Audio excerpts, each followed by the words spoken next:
आज पढ़ेंगे 8th class की एक पोएम और इस पोएम का नाम है ज्योग्राफी लेसन, जो रचित की गई है जुल्फिकार घोष के द्वारा।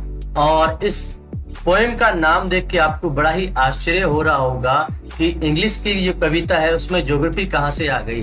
तो इस कविता के पीछे एक बहुत बड़ा संदेश छिपा हुआ है। उस संदेश को अगर आप लोग जान लेंगे तो वास्तव में इस पोएम को पढ़ने का बहुत अधिक आनंद आपको आ जाएगा।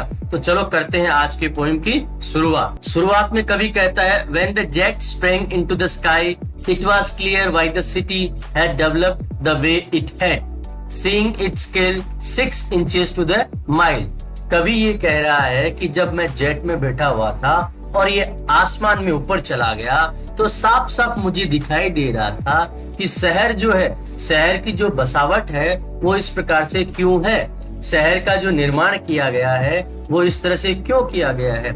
Seeing its scale 6 inches to the mile, जब मैं ऊपर आसमान में फ्लाइट में बैठा हुआ था, जेट में बैठा हुआ था, तो मैंने क्या देखा, मीलों की जो दूरियां है वो 6 इंचेज में सिमट के आ गई है। तो कवि ये कह रहा है कि मैं आसमान में जेट में था और मैंने ऊपर जाके देखा कि शहर जो है वो इस तरह से क्यों बसा हुआ है और बहुत बहुत दूरियां जो है बहुत कम कम जगह में दिखाई दे रही थी। There seemed an inevitability about what on ground had looked haphazard, unplanned and without style when the jet sprang into the sky।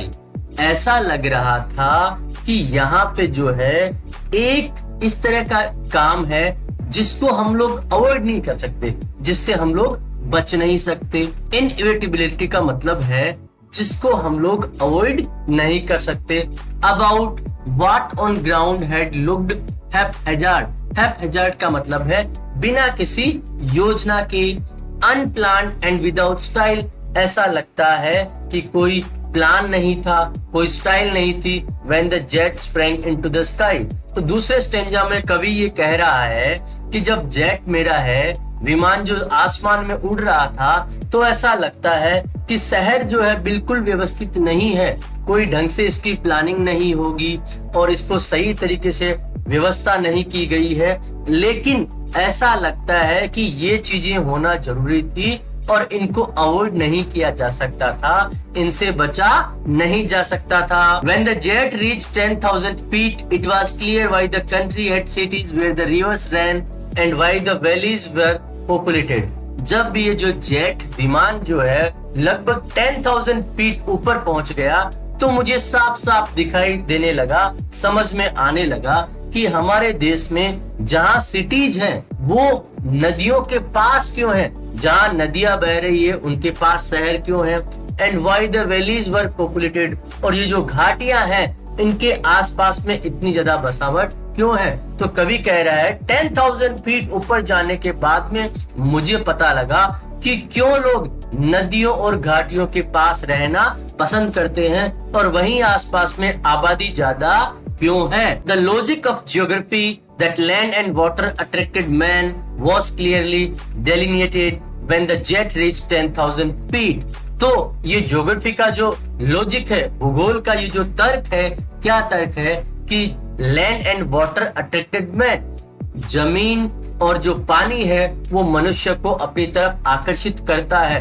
वो यहाँ पे क्लियरली साफ साफ रूप में, डेलिनेटेड का मतलब है दिखाई देना, ये हमें साफ साफ रूप में दिखाई दे रहा है। When the jet reached 10,000 feet, जब मेरा जेट 10,000 फीट की ऊंचाई पे पहुंच गया तो भूगोल का ये जो तर्क है, ये जो नियम है, ये मुझे साफ साफ दिखाई दे रहा है कि सही जमीन और पानी जो है वो मनुष्य को आकर्षित करता है। When the jet rose 6 miles high, it was clear that the earth was round and that it had more sea than land। जब ये जो जेट विमान है लगभग 6 मील ऊपर पहुंच गया तब मुझे पता लगा कि अर्थ जो है, पृथ्वी जो है वो क्या है, बिल्कुल गोल है।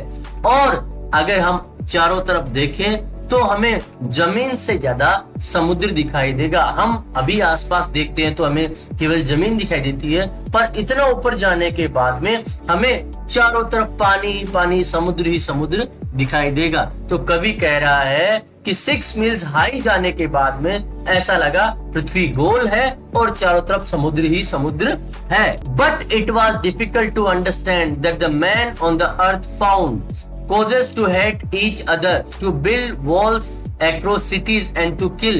From that height it was not clear why. लेकिन कवि को ये समझ में नहीं आ रहा है कि मैं इस बात को नहीं समझ पा रहा हूँ कि इस धरती पे रहने वाला जो मनुष्य है उसको causes कारण मिल जाते हैं to hate each other, एक दूसरे से नफरत करने के, लड़ने और झगड़ने के। To build wall across cities, कि वो क्या करता है, अपने शहर के चारों तरफ एक दीवार बना लेगा और दूसरे को उसमें प्रवेश करने का इजाजत नहीं देगा। एंड टू किल, और वो दूसरे लोगों को मारना चाहता है। कभी ये समझ नहीं पा रहा है कि इतना ऊपर जाने के बाद मुझे ये लग रहा है कि ये जो दुनिया है ये अलग अलग टुकड़ों में बटी हुई है और सब लोग एक दूसरे से नफरत करते हैं, इनमें प्रेम और भाईचारा नहीं है। कभी ये बातें समझ नहीं पा रहा है। तो कविता में कवि हमसे ये कहना चाहता है कि मैं जैसे जैसे जैसे ऊपर जाता हूँ अपने जेट में बैठ के, तो मुझे ये लगता है कि शहर जो है वो व्यवस्थित तरीके से नहीं है, और ऊपर जाने पे उसे लगता है कि शहर जो है वो नदियों और घाटियों के पास बसे हैं, और ऊपर जाने के बाद में उसे समझ में नहीं आता है कि ये जो लोग बसे हैं इनमें इतना आपस में नफरत और दुश्मनी क्यों है। तो कवि हमें इस कविता से ये संदेश देता है कि हमें सरहदों की नफरत को भुला के प्यार और प्रेम के साथ रहना चाहिए। दोस्तों, वीडियो अच्छा लगे तो लाइक और शेयर जरूर करें, चैनल को सब्सक्राइब करना ना भूलें।